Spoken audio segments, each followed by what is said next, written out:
Hey guys, it's about beer 30. Let's go see what's in the fridge today.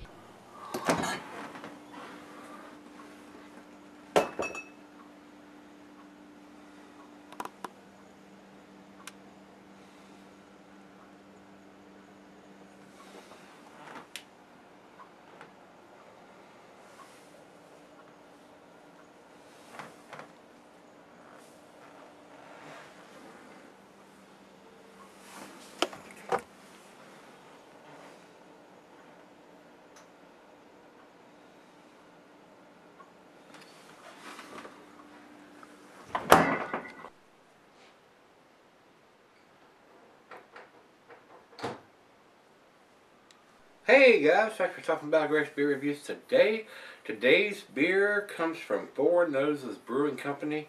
This is Laika, and it's spelled L-A-I-K-A, Laika. This is their Russian Imperial Stout, and coming in at, let's see what the can has on it. 9.4% alcohol by volume, 25 IBUs. Written right here on the label. Doesn't have a date on the bottom of it. This was sent to me by Nate. It says here on the top, it's got one of these price tag stickers on it. 12/15/16, so that's December 15th of 2016. And today is the 7th of May, so December, January, February, March, April, May. Almost 5 months old. And Nate writes, ball for those brewing can on 12/15, one sticker per 4-pack. So if they break them up into individuals, you might get lucky and get the one with the sticker on it, and then again you might not. And he says it was $9 for a 4-pack of them, which isn't too awful bad, I don't guess. A little bit of pricey as far as I'm concerned for a 12-ounce can, but you got to realize it's a little heavier on the ABV, being a 9.4%er. I've not seen anything from these guys around here, so I do appreciate Nate picking this up and sending it to me. And it looks like, I'm trying to see whether it's just, I cannot tell. So I'm going to get this plastic thing off the top of it if I can. These things are so hard to get off sometimes. And that's off. And to me, guys, it looks like the can is actually printed on. So that's costing them some money to have the cans printed on instead of having... I don't know, it feels like it's a shrunk wrap label on it too. I'm not exactly sure. They've got it so tight to the top rim. Maybe it's a white can with this label on it. Yeah, it looks like it's what it is, shrunk on there on top of it. So, anyway, IBUs, it says here 25, 9.4%. I don't have a commercial description on here, so if you can get it in your area, hopefully you get the one that's got the date on the top of it. And like I said, some states don't allow them to break them up into singles. You have to buy the 4-pack. I don't know how Colorado is. And these guys are out of Bloomfield, Colorado, and I'm pretty sure that's where Nate's at out there. I don't know if he's in that city or not, but I'm pretty sure he's out in Colorado. A lot of great beer has been done in Colorado, but a lot of them are not dated. So at least they've made that attempt to at least put a sticker on it, but they distributed to the stores and they're popping them all out of this and setting them on the shelf. You're going to be SOL. But I'm not sure whether they're allowed to do that out there or not. The states are different. So here in Virginia, they can. They can pop them all out, stick them on the shelf, and you have no idea what the date is on it. So we got lucky, and Nate sent me the one that had the date on it. Like I said, no commercial description, so let's get it on. Let's pop the top. Get it into the glass. It says here the food pairing, the cheeses are buttery, brie, Gouda, Havarti Swiss. Not pouring very much head, so let's go straight down the center. Goes well with your chocolate dishes, it says. It's not going to pour any head, just like yesterday's beer. Didn't pour any head whatsoever. Meat, beef, smoked meat, game and grilled meat, glass right a pint, Nonic tumbler, snifter, oversized wine glass. My favorite snifter, the solvent beer glass, and it says here can be settled for a long period of time. Over into the light, it is pitch black, guys.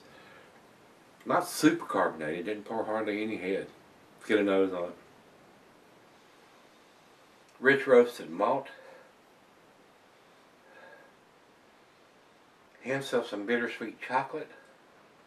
Maybe some dark fruit. They may come out a little more as it warms up to room temperature. Nice sweetness to the aroma.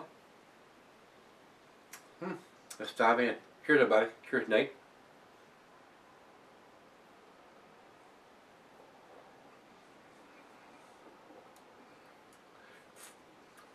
It's a little thin for 9.4%.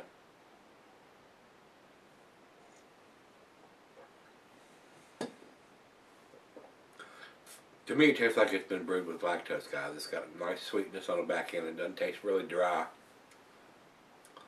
like a lot of them do. They don't put lactose in there. The yeast eats all the sugars up, and it's kind of dry on the back end. This tastes like it has some lactose in it. Still got a nice residual sweetness to the back end of the beer, but it is a little thin on the watery side for a 9.4%.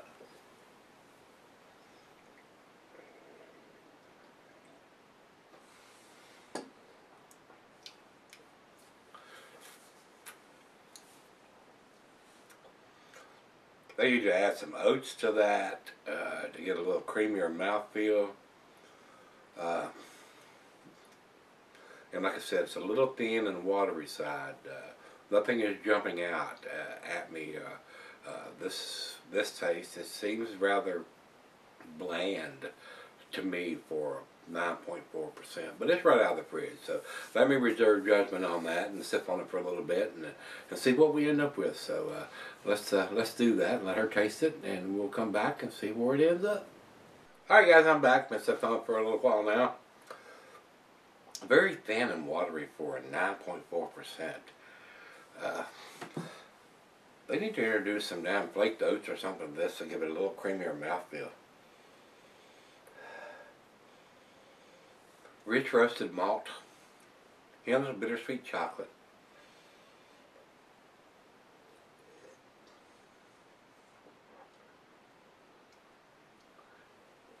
Maybe some caramel or toffee in there. Not getting a lot of dark fruit or anything on it. But I'm just concerned about the mouthfeel on this thing and the carbonation of the beer. It poured absolutely no head. It's very flat. And very thin. That's the biggest problem I've got. It's a little thin and watery for a 9.4% Russian Imperial Stout. It should have a little creamier mouthfeel than that, or a little more body to it than that.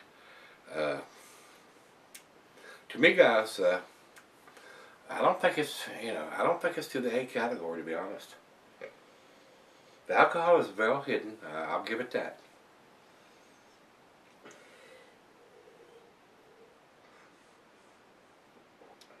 But it is very thin, very, very thin. Final cup.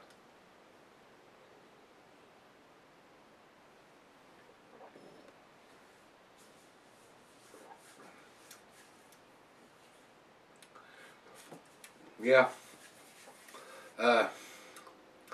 B plus for me, guys. I'm going to give this an 88. That's where I'm going to put it. I don't think it's to the A category. It needs a little work to me. It's just not enough carbonation, not enough creaminess on the mouthfeel, and a little thin and watery to me for a Russian Imperial Stout. If it was just a regular stout, I can't even go there. I'm going to say maybe more of a European stout or an English stout, but I can't even go there on that. It's just too thin. Other than the ABV, it tastes like a porter to me. So that's where I'm going to put it. Rate Beer doesn't have any scores on it. Beer Advocate doesn't have any scores on it, so they haven't had 10 people comment on this. So tells me it's probably a fairly small brewery. And over to Untapped, they have 4.05, which is in their A- category. I'm not going there. It doesn't have the mouthfeel to me. A little too thin, a little too watery, and not quite carbonated enough for me to go there. So, just my opinion. Now, there probably people say, "Oh my God, that's a 10 beer. You're crazy." I'm not going to argue with that. But to me, I've had better. And I do appreciate Nate picking it up and sending it to me. He didn't brew the beer, so he didn't want me to try it, and that's what I've done. I think they could do a little bit better than this with tweaking the recipe just a little bit. So, with that being said, if you've had this one from Four Noses Brewing, this is their Laika Boss Russian Imperial Stout. Let me know what you think, guys. Come back tomorrow. Let's see what's in the fridge.